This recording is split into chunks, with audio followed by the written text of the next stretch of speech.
Welcome to the Ring by Arena Australis. This is a format where we take a carryover champion, they pick a meta, and then they take on a brand new challenger from somewhere in Australia or New Zealand in a best of 5 set to hopefully become the new champion for the next week.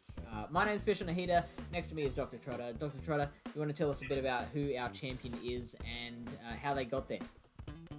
Yeah, so our champion is a Thunder from Down Under, and right down under in Tasmania, we've got Krisader. He's come out strong last week, took out Matty Chu, who was the surrogate champion for Sizzle Me This, who handed the reins over to Matty Chu, who unfortunately in some really fun close battles, went down to Krisader in Sunrise Cup meta last week. So now Krisader has picked his own meta, and it's a really fun one, but there is a very, very dominant Pokemon that I found. I'm wondering if these two battlers have found it as well.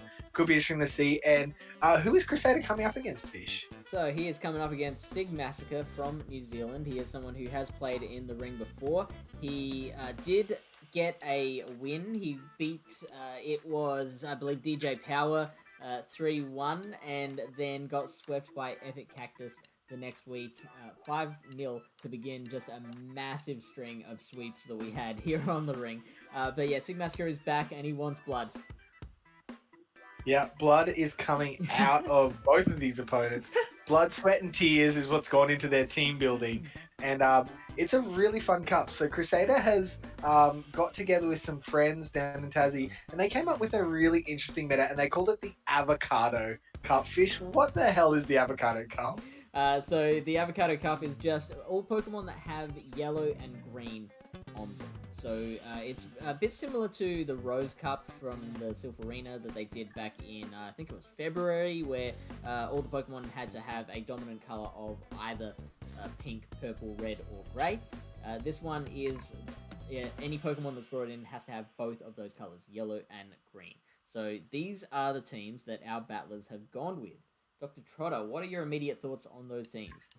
You referenced it. Yeah, both of these people have seen what I saw, and they've picked that Mark. The Alolan Mark is just really dominant. As you can see here, everything on the opponent's team is grass or psychic. Mark is dark and poison. So, I mean, I guess that fairy move of Whimsicott might be able to chunk a fair bit of damage off Mark. Anything else that's going to take out Mark here? Look, really that, like you said, that Whimsicott's probably the thing that's going to have the most of an opportunity. The Cherrim is going to hurt it with the Weather Balls, but Weather Ball takes 30% of a Muck's HP, so it's got to get 4 Weather Balls to get the job done, and that is a lot. Those Bullet Seeds, already a low damage move, are also going to be resisted, so you're not going to be able to rely on the fast moves to kind of make up the rest of that HP. It's got to be 4 whole Weather Balls that you land. So yeah, it's even the Pokemon that are best suited to it are going to struggle. Yeah, and I mean, Thunder could do a reasonable amount of damage to a Muck, but it's like nothing's close to one-shotting it here. I don't think there's anything that's going to take it out. And, in fact, and there's a lot of things that's going to hurt. That Sludge Wave is going to absolutely one-shot the Whimsicott. Dark Pulse is going to one-shot a Jirachi. Sludge Wave, I believe, almost one-shots a Cherrim. It's Dark Pulse is going to one-shot a Xatu. Even, I believe, the Roserade is going to get one-shot by the Sludge Wave, even though it's neutral rather than super effective against it. Yeah, Roserade is not bulky at all, and even Jirachi here. There's not much straight poison typing here. That I mean, Jirachi's going to beat the Roserade, and I'm gonna say that's about it. So yeah, we might see a really condensed meta around the market. That's my prediction. Yeah, that is totally fair. So everyone gonna bring that mirror match there. We're probably not gonna see a Jirachi. Probably not gonna see Roserade. You might see a Xatu. That flying typing Krisader's got quadruple grass on his team. So we definitely might see that flying typing there. But yeah, probably not a Jirachi or a Roserade. No, I can't imagine so. But I mean, the weather balls on Cherim are going to come out thick and fast, so I can see that being a fairly dominant Pokemon here too. Alright, so let's get into the battles. Krisader looking to defend his title against the New Zealand Sygmassacre. Battle number 1 is the Ferrothorn versus the Whimsicott. So now that steel typing is going to come in real handy against... Oh, and look at that, Dr. Trotter! We are running an Acid Spray on Ferrothorn. Acid Spray Flash Cannon. That is a really, really interesting moveset. So this Flash Cannon will one-shot that Whimsicott, and we are getting the shield from Krisader. So saw that Flash Cannon coming, does not know that Ferrothorn is running an Acid Spray. Dr. Trotter, how do you think that changes things, using the Acid Spray on the Ferrothorn? That's crazy. Like, I would not have picked either of those moves personally. I would have gone with the standard move set. But, and Jirachi comes out. There we go, we're wrong about that. Whoa, and an Acid Spray coming out here on the Jirachi. Surely Acid Spray then switching to the Muck, right? That's got to be the play, yeah. Now these Doom Desires will do a reasonable chunk of damage, actually. And without the Snarl, those fast moves... Because this Sygmassacre is also running Poison Jab on his... Is that right? I didn't even notice that. Oh, man, that is Poison Jab. That is crazy. Moveset is crazy. Now, I saw Poison in the right hand, but I didn't see... Is that Acid Spray or is that Sludge Wave? That was Sludge Wave, I'm pretty sure. But you got me doubting. So as we predicted, that Dark Pulse comes through and one-shots that Jirachi. And you can see how much damage those Poison Jabs are doing from that Muck. That is a really good decision from Sygmassacre, because he saw that that Whimsicott is the thing that is most likely to counter the Muck, and decided to absolutely take that threat out by putting Poison Jab in... on that Pokemon. Now, the downside of that is that it's going to lose the mirror match in general. From a fresh fight, it will lose the mirror match against Krisader's Mark. So this is going to be an interesting matchup to see play out throughout these battles. Oh, wow, and Krisader going for the Acid Spray instead of the Ferrothorn. Sorry, Sygmassacre. And Krisader doesn't shield, so calls that Acid Spray. This is absolutely insane moveset. Dr. Trotter, Krisader is running Acid Spray on his Mark. Oh, did you see that? I'm completely just assumed it's Sludge Wave as well. Oh, wow. So movesets are everywhere here. But, I mean, this is still a really nice spot for Krisader to be in. He's got shields, and he's potentially... does shield an Acid Spray, though. It always hurts when you do it. But he's still in farm down range from this point. So, you're going to have a ton of energy to throw. Okay, so get the farm down. So now we've got one Pokemon left. This is not going to end well for Sygmassacre. This Dark Pulse is going to come out. I'm predicting a one-shot. We are just going to see this Zatu come in and out. No, straight out of there. Krisader just knocking that one out of the park in style. Wow. So really that energy generation on that Snarl was just, like, dominant there.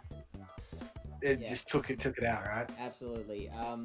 Both players just making some interesting moveset decisions, and also some interesting team comp decisions. So we saw Krisader bringing in that Jirachi that we said we would not see at all, and Sygmassacre bringing in that Zatu, which I did say that we would see, probably because we've got that quadruple grass team, but it didn't do very well that time. It came in against the Muck. You know, you've got a 2 in 3 shot of bringing it in against a grass Pokemon, and it did not manage to do that, and it did not end well. And Whimsicott only had one charge move as well for Krisader. So did the Jirachi. The Doom Desire, really? Yeah. Wow. Yeah. I mean, there's not a huge amount of play for a Psychic because it's going to take so long to get there, Doom Desire, but that's a whole other thing. But so Krisader really budgeting his Pokemon this up, right? Yeah. So so far he's up 1-0. So can't argue with that. So let's get into battle number 2. This is A 1-0 score. Sygmassacre looking to even it up, and this is not a good start. So Cherrim against Ferrothorn. We know how... And another single move Pokemon, Dr. Trotter. So Another single move. wow, Krisader just flexing majorly. Throwing that Weather Ball. Sygmassacre not shielding. That is taking out a huge amount. So I'm guessing that Sygmassacre's just going to let this Ferrothorn go. Throws an Acid Spray to get that double debuff on the Cherrim.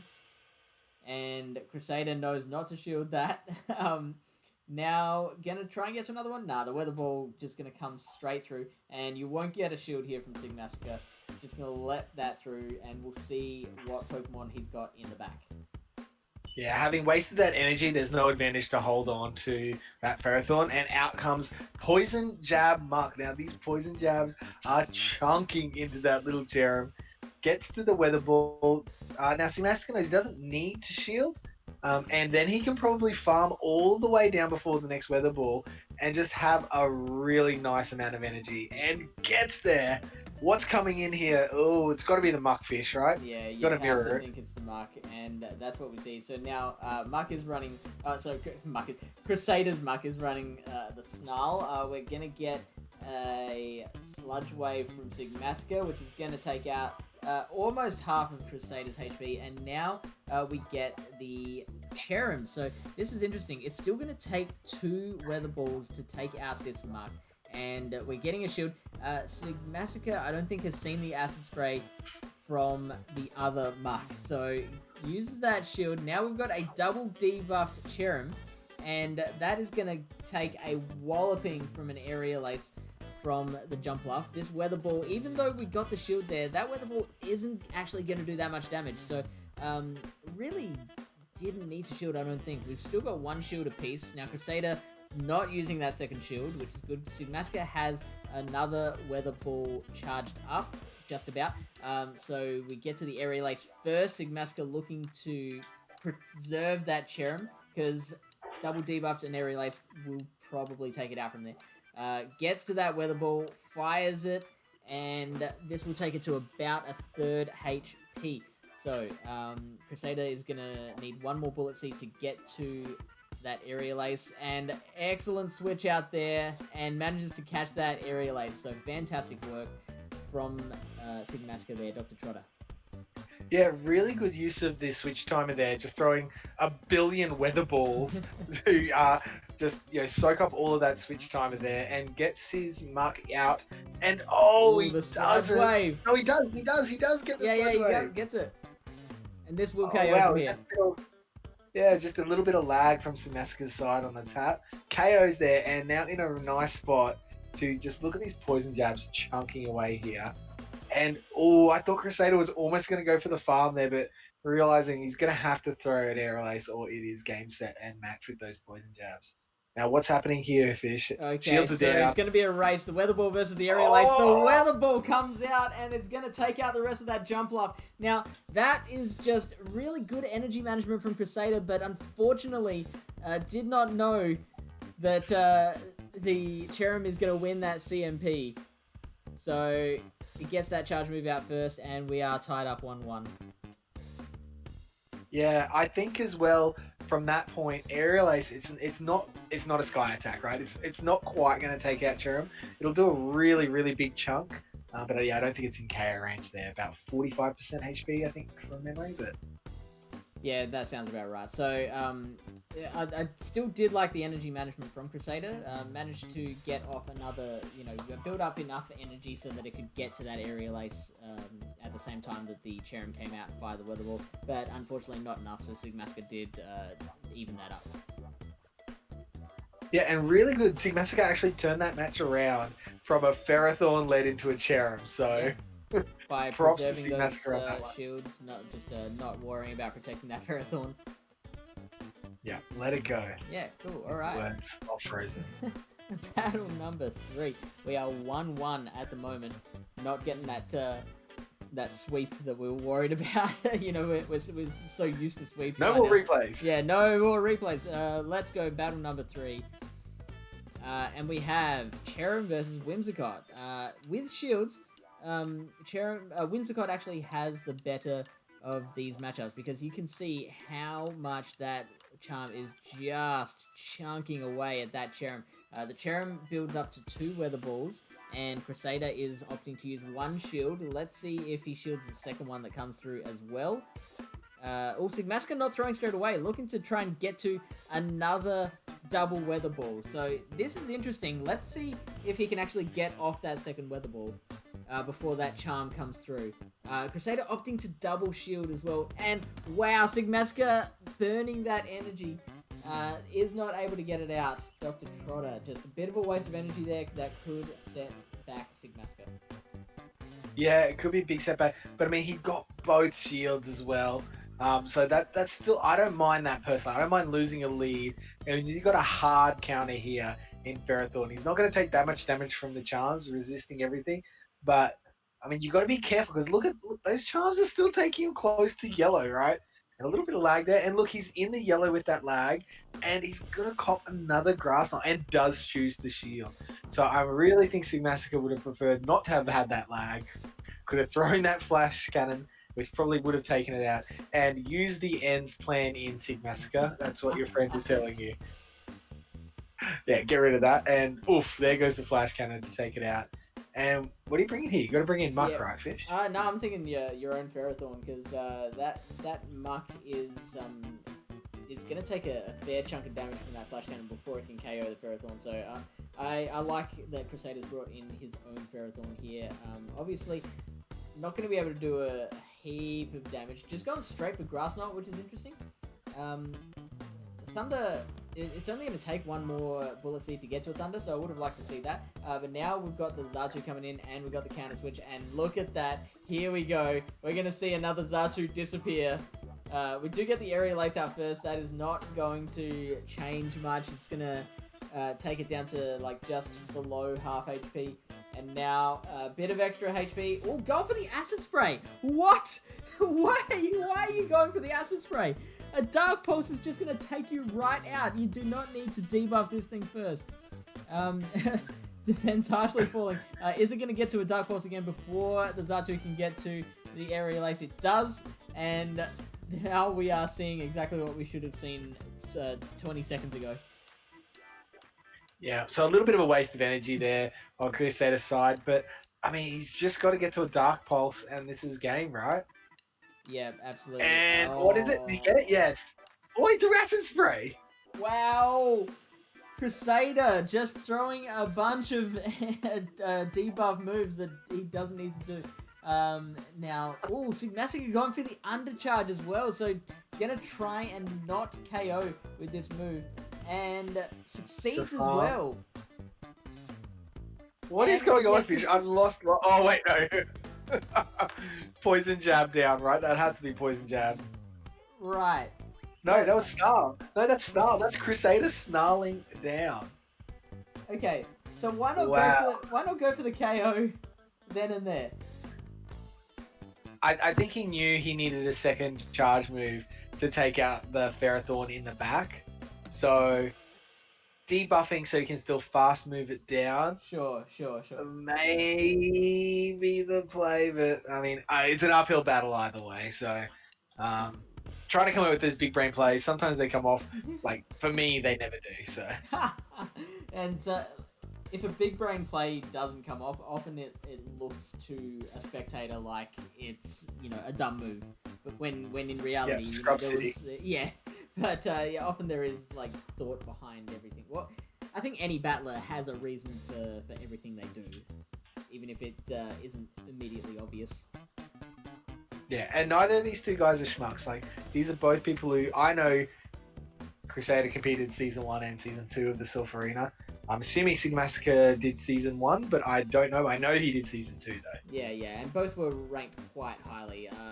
Krisader was top 1,500, or something like that. Yeah, I think they were all in that top sort of 1,000 to 1,500 or 1,800. So these guys both definitely know what they're doing. Yeah, exactly. So, Krisader, 2-1. What do they need to do to make sure that Sygmassacre can come out of this? Like, I think he's got the better think Krisader has probably what I would consider the better moveset Muck in terms of fast moves, but charge moves, Sygmassacre's got the better moves. Yeah, look, I think Crusader's Muck with the snarl is going to... Well, then again, no. So Crusader's Muck has Snarl, Acid Spray, and Dark Pulse. And Sygmassacre's Muck has Poison Jab and the Sludge Wave. So I think if Krisader was running Snarl Sludge Wave, he would have the better of the Mucks. But because it's the Snarl Acid Spray, that Sludge Wave is the nuke move. The Sludge Wave is going to be the one that really takes out, so many different opposition Pokemon. So I think Sygmassacre's got that battle there. Yeah, I mean, I guess they just got to play it out and see how they do with what they got. Yeah, absolutely. I'm loving I'm loving seeing a lot of the debuff play here. So they're obviously really thinking about how to weaken the opponents in order to flip matchups, which is really great to see. It's high level battling here. Here is battle number 4. And we have, it is that Ferrothorn versus Cherrim again. Now, we have seen this before. Sygmassacre did manage to turn this around into a win. So, again, not shielding that first Weather Ball. Just going to let that Ferrothorn go down. Going to get to an Acid Spray first. Throwing extra energy. And, losing CMP. That's a problem. So, Sygmassacre wants that debuff. So, he is using that shield. Forced to. Yeah, forced to from the overtap. Yeah, absolutely. And, actually going for... No, he did... Okay, so he tried to go for Flash Cannon there, but he had already tapped the Acid Spray. So, gonna get that through and then switch that Pokemon straight out into his own Cherrim. Now, this is really interesting because the double debuffed Weather Ball on that Cherrim, I believe is going to be a KO from there. Yeah, it's got to do, most. I'm just going to say most. Most HP. Yeah, most of the HP. So Krisader forced to shield here, or he's going to lose that switch advantage. And yeah, there's the shield. And I'm guessing get a bit of energy and then a switch out here. Or is he going to throw? No, going to throw. And you've got to switch out here, right? It's double stage debuff. You don't want to take that energy onto your Cherrim. You want it to go on something else that's not going to be super effective. Yeah. Oh, no. Ooh, here we go. No, it's going to be super effective, but Jump Off's a tanky boy, so he can tank at least 2 Weather Balls before getting KO. Yeah. Let's see how it does. Yeah. Yeah, beautiful. So the Aerial Ace is going to come through and finish off that Cherrim. Both players with no shields left, so there is nothing Sygmassacre can do to save this Cherrim here. It's gonna fly off, and we are gonna get the Muck coming out. That Poison Jab is going to really melt down that HP bar. The Aerial Ace isn't going to do much, so Sygmassacre could, I would say, farm down from here. It might get hit by another Aerial Ace, but it'll have just a ton of energy. We've seen how much that Sludge Wave can do, and looks like that is what Sygmassacre's doing. That's exactly what's happened. The Aerial Ace does come through. Not shielded, obviously, because we are all out of shields, but, this Poison Jab is just going to finish off this Jump Life, and we are going to have 700 energy to use against whatever comes out in the back. Yeah, an interesting play, not throwing that Dark Pulse. It's put that it's put the Muck quite low on the HP. Oh, and out comes now. This is a Sludge Wave. This is Goodnight Irene for Krisader's Cherrim. And is this Muck going to get to a Dark Pulse? Or it looks like he's going for a Sludge Wave here against the opposition's Muck. So Krisader's Muck. Oh, and a switch out, a sneaky switch. Yeah. What's going on here, Fish? Okay, so it looks like Sygmassacre has caught that charge move, looking to burn that energy from the opposing Muck. So obviously a Sludge Wave is not going to take Krisader's Muck out from where it was. So what he has done is caught the charge move from the Muck to burn that energy, meaning that the Ferrothorn can take out a bit more HP, try and get it closer to KO range with the Sludge Wave, and we'll see if it works. Sygmassacre has now tried to do as much as possible with the Ferrothorn before that Sludge Wave fires off. It does not get the KO, just doesn't get there, so just a little more damage would have done it. but not enough. Krisader getting off his own Dark Pulse there and KOing that Muck. So Krisader winning his third battle and maintaining his position as the ring champion. That is a big call going for that acid spray. I wonder if he had have got to the flash cannon, if a flash cannon and a sludge wave would have been enough to take out Krisader's Muck there. It absolutely would have. So, looking back on that, do you think he had enough time to get to a flash cannon? Well, it depends. Like I saw after he threw the acid spray, he got in 2 more bullet seeds, and that would have been enough to get to. It would have, because bullet seed 13 energy. Is that right? Oh, I'm not sure exactly how much energy it is. You're the energy king. I believe a bullet seed is 13 energy, so that would have been 26 energy, and acid spray is 50. Flash cannon is 70 or 75.